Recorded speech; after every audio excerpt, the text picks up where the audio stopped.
Hello, hello, hello, everyone. Thank you for joining. This is Jaylee's Corner. I am, of course, Jaylee, and this is my review for Love and Hip Hop Atlanta. First things first, as always, I love new subscribers, so if you have not already, please go ahead and subscribe to my channel.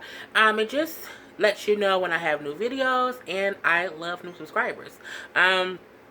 So yeah, and also if you don't know, you can also see the link to other videos that I've done in the description below, so check that out too. I'm sorry, a message just popped up on my screen as the playoff just went off and Golden State won. I was actually rooting for the Cavaliers. I am a LeBron fan. Don't shoot me. Yes, I am. But congrats to Golden State for winning the playoffs tonight.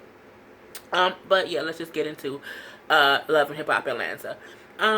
First thing first, Rashida is stupid. I just don't, I get how she is saying that. As we know, they're all still in Jamaica. The last episode ended with the guy surprising the girls and Rashida finding out that Kirk is also there. So, but she walks away. She doesn't want to talk to him and stuff.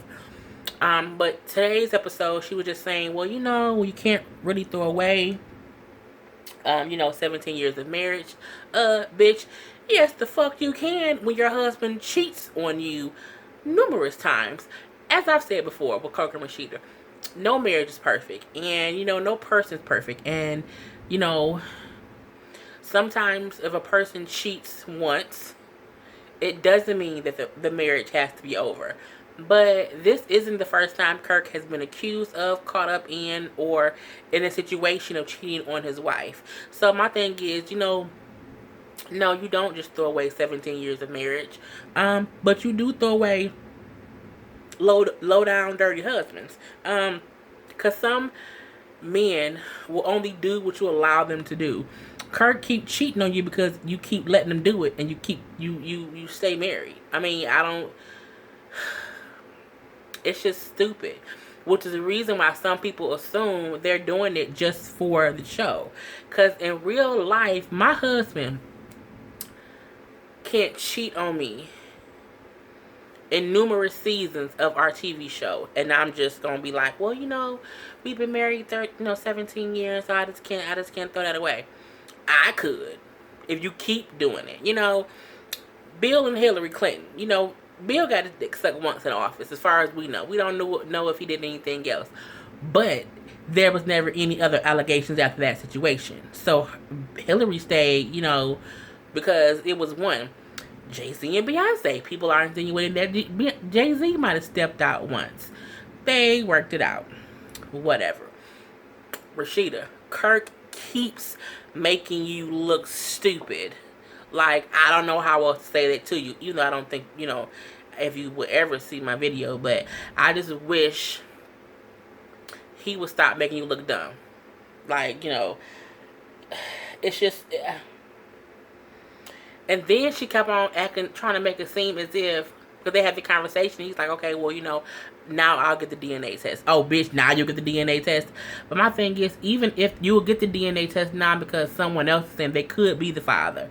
But my thing is, if he's the father or not, why is that the deciding factor? Either way it go, he fucked that girl. Like, he fucked that girl. Like, the issue for me wouldn't be, well, the issue would be the baby. But the issue still is, you fucked that girl. Like, you had some kind of relationship with that girl. Fuck the baby. You fucked the mama. We got issues. And it's like...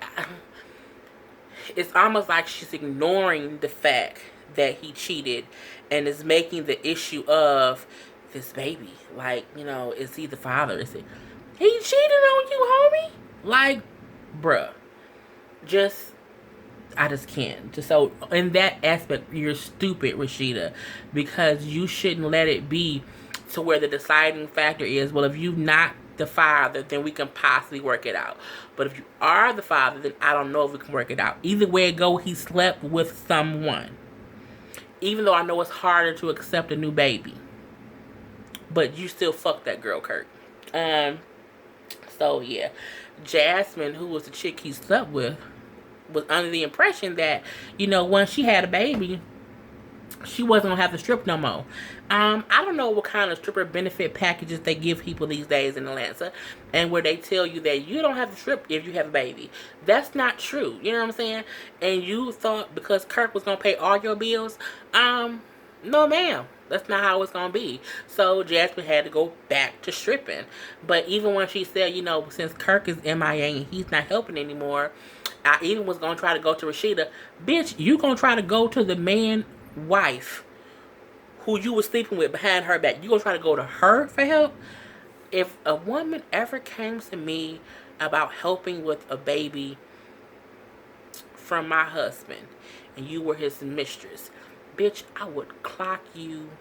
I would just punch you dead in your throat. You ain't gonna come to me for help. Nah, you wasn't trying. You was helping yourself to my husband's dick, and that's the reason that you in this situation in the first fucking place. So go ahead up on the stripper pole, boo boo, and slide across a few of them and get your money together, because you ain't getting none of my ducats. No, ma'am. Ain't gonna happen. Gonna say I was gonna ask Rashida, bitch, who you think you talking to? I was like, how sad hoes these days get beside themselves. I was gonna ask Rashida, bitch, where? Not around these parts, but it was just done for her to even, think that would be an option. Like, and the thing is, you shouldn't have had a baby if you couldn't afford one. You know what I'm saying? Not only that, you had a baby with a married man. What rights, women, if you fuck a married man, let me be clear. If you fuck a married man, you have no rights. At all. None. There are no there's no mistress fucking other people's wives benefit packets. Like, you are not entitled to anything because you were sneaking around behind. You knew that man was married. I thought I wasn't gonna have the bitch. And I don't even have children. I don't have a husband either. But I would. I just can't do it. But so Jasmine's at the strip club putting her clothes. I think she did a little dance. And the other guy who says he's the baby's father, I think his name is Logan, if I'm not mistaken, he pops up at her job like, hey, let me talk to you. And she walked past him as if she didn't know him, even though the scene felt very, very, very set up.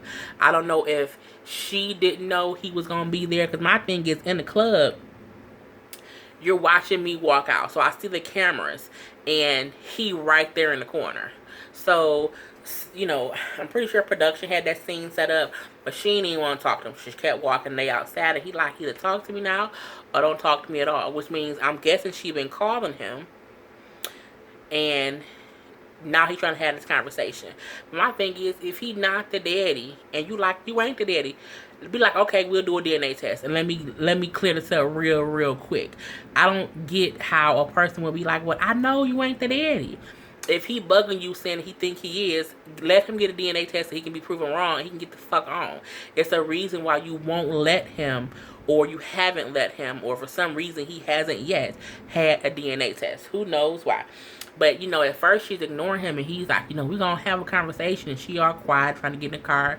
And he like, no, you saying Kirk the daddy. I think I'm the father. And she's all calm, cool, and collected. She's not saying much. I'm trying to close the door. But the minute security come up, then she want to jump bad. Females have a problem with trying to jump bad at men, because if he would have punched you in your face, he would have been wrong. You can't be jumping up in men's faces just because security around, because if you haul off and hit you, people gonna say, oh, he wrong, which he would, because you should not hit women. But as women, we can't be jumping all up in men's face, calling them bitches and hoes, and swinging our arms and spitting at them. You can't do that, boo-boo, because you was the stripper who fucked a married man. So my thing is, if you fucked a married man, you can fuck anybody. Point blank and to the period. What else? What else? What else? What else? What else? Oh, so it was that whole situation. Then she goes home where Rod and the other girl, who they all a threesome, is with the baby. I just don't think the baby I just can't take it. But she's saying, yeah, my stalker popped up. Oh, you mean your ex-boyfriend from high school? First of all, you don't look that far up out of high school, so it's not like he's your boyfriend. Like me, a boyfriend from high school would be from 17 years ago. So that's one thing different. But if you graduated high school 3 years ago, you could have probably still fucked that boy. But Rod saying, oh, the baby can't be his. Rod, how you know, bro? You was in prison. You don't know who was up in that girl's cootie cat. You have no idea who she was giving her coochie away to when you was in prison trying not to get raped. You don't know who or what she did when you was gone. And if she fucked a married man, what makes you think she wouldn't lie and say she wasn't sleeping with this boy too? She's sleeping with married people. She's a liar. Like, I don't get how people is giving her the benefit of the doubt when she was sleeping with a married man. That I can't trust a person. I can't trust you, bitch. You fucking somebody's husband. Her word ain't bond. Her word ain't 100 proof. Her word, it's not. And that's the simple fact, because you are bragging about sleeping with the married man. I just can't understand why she thinks people should trust her, and why Rod is like, well, no, she said it's Kirk's baby. But she, that's just stupid. It just doesn't make any sense. And then it's like, it just doesn't make any sense. So we go off of that whole situation. We're back into the Jamaica situation with all the couples who are all there. Kirk, Rashida, Waka, and Tammy. Mimi's there. Dime is there. All the people is there. All of them there. Jock is down there. So they're going to this whole white party, and they're having a conversation. Waka and Tammy are there, and they're getting back to the swing of things and them being together, and it's a beautiful thing. Even Kirk and Rashida, who are on separate sides of the room, but they're still trying to be friendly, and not make anybody else feel weird with their situation. And Jock is there with the little ghetto girl Treasure, who at one point earlier in the season did admit to being a proud side chick and sleeping with a married man. So, they're sitting there, and Tammy is saying how she, hopes that Rashida and Kirk can figure out something, and just supporting her friend Rashida, saying, whatever you want to do, I'm with you. If you want to fuck Kirk up, I got you.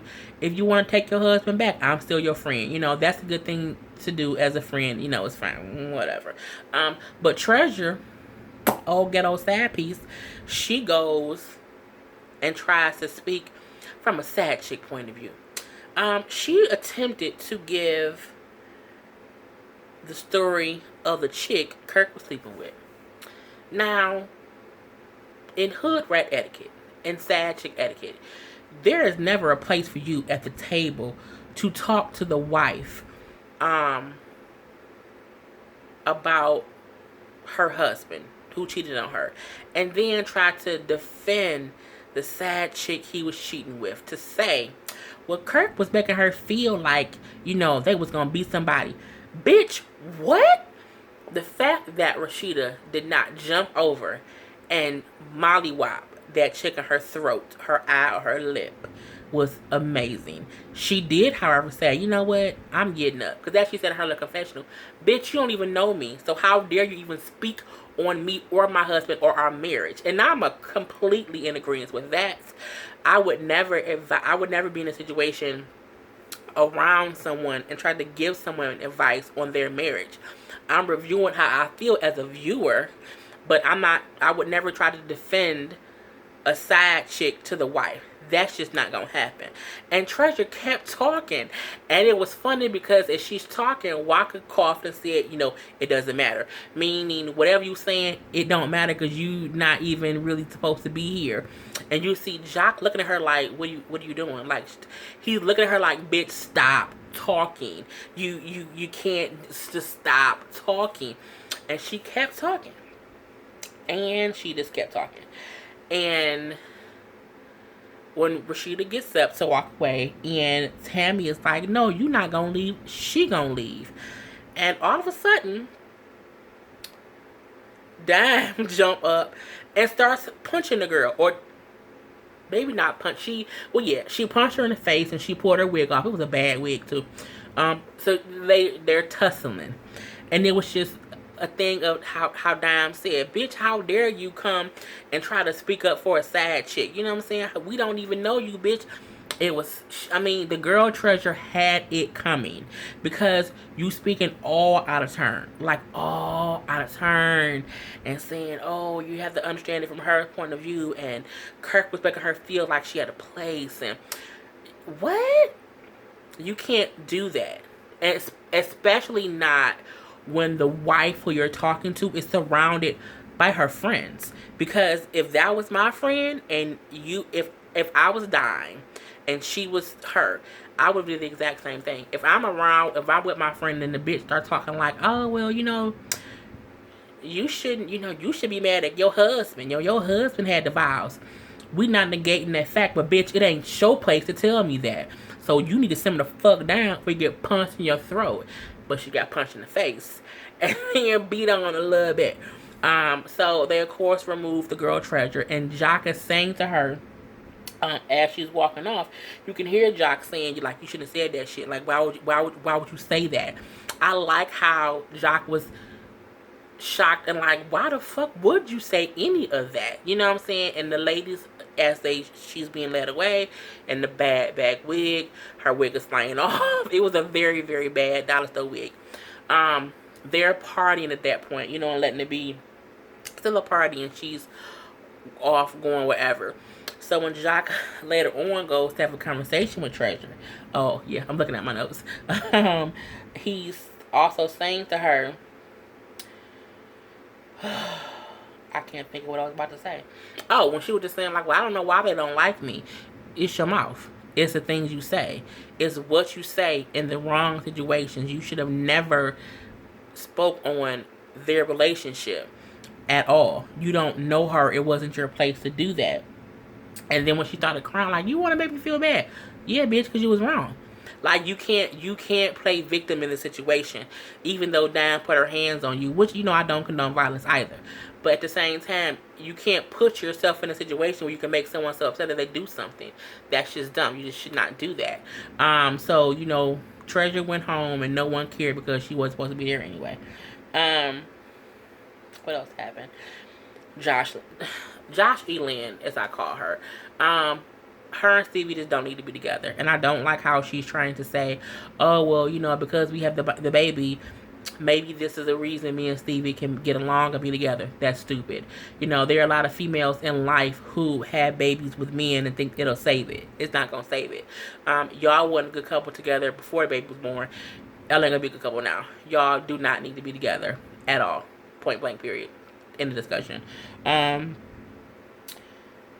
Jocelyn even having a conversation with, I think her name was Lil Mimi. It's the Asian girl. Not to be racial. I don't like how she was getting mad that the girl was like saying to her, about her and Tommy, when Jocelyn was saying, well, I invited Tommy out and she didn't come, and the girl was like, but you have a restraining order against her. She can't come. And then for Jocelyn to get mad as if the girl was wrong for saying that, but it's true. You know what I'm saying? I don't like how Jocelyn she don't like to address shit when she's wrong. And then she tried to, honestly, I didn't even care about that scene. I really didn't. I don't like Jocelyn to the extent of, I think she's messy in a way that isn't entertaining anymore. She was entertaining like season 1 and season 2, and now to me she's just beside herself. I think she needs to grow or move on or do something. I don't really care. Back in Jamaica, the couples who are all on the boat. I like how Jock and Waka surprised Dime with her boo thing, Shine, coming out. That was very beautiful. They had a great time on the boat. Even, with Raka and Tammy, of course, being a lovely couple. Jock almost apologizing to Cardi Red. It was just a good time had by all. I think that was very beautiful. And then that segue into them going to the hotel and all of them listening to Tammy's song. Tammy has a beautiful voice. I did listen to her song today on Tidal. I love the song, honestly. I will listen to the EP when it comes out. And then, surprise. Oh, I also think that Tammy being on Love and Hip Hop will help her music career. I do think that she's a person who's going to take it seriously. To me, she reminds me of a version of Cardi B, to where Cardi B made her music a part of her storyline. So I do hope later on within the season or next season that it will be more about Tammy's musical situation, because again, the show was called Love and Hip Hop, but it ended with Dime boyfriend proposing to her, and it was so beautiful to see how shocked Dime looked. You know how sometime on the show they kind of know stuff be coming and it's not really shock value. She completely looked totally caught off guard, shocked, and was like, wait, is this really happening? It was a very real moment, and I think that's why I like this episode a lot, because them in Jamaica, it was filled with all these moments that felt very, very real, when they were all just being authentic. And him just getting on one knee and proposing to her, and her, of course, saying yes. And she kept on saying, oh my God, so we're engaged. She was like, that was the reaction of a woman who had no idea the man she loved was proposing to her. She was caught up in that moment of wonderfulness. It was so, I loved it. No tears. And even seeing everyone's reaction to it was just so genuinely affectionate and loving and warm. It was really, really, really great. And then even him saying, after the fact, yeah, the moment I knew she was the one, she crashed my car. And it was whatever, I think he said maybe a Bentley or some hundreds of thousands of dollars car. And he was like, I knew she was the one, because when she told me about it, he like, I didn't even care about the car. All I cared about was she okay? And that says a lot, because some people do put more caring about materialistic things than people. So I think his thing was, had it been someone else, he probably would have been pissed off and worried about, well, damn, is my car okay? But his whole worrying mind went straight to her, and I thought it was beautiful that he said that. And I do think Dime seems to be a different person when he's around. Like, she isn't as animated and weird and whatever. I think he kind of calmed her down in some sort of way, and I think that's a really, really good thing. Also, Jack finally did apologize to Carly, and that's cool and everything. So it was a good episode. Again, I don't care about Stevie and Jocelyn at all. Kirk and Rashida, get that shit fixed, bro. Figure it out. But I do love, Tammy and Waka. I hope Dime and her boo are some new sort of thing on the show. And that's about it for this episode. So, thank you for tuning in. Again, subscribe. Thanks so much for tuning in. Have fun. Enjoy people partying for the playoffs, which was today. I'm so mad the Cavs did not win. But, until next time, people. Peace.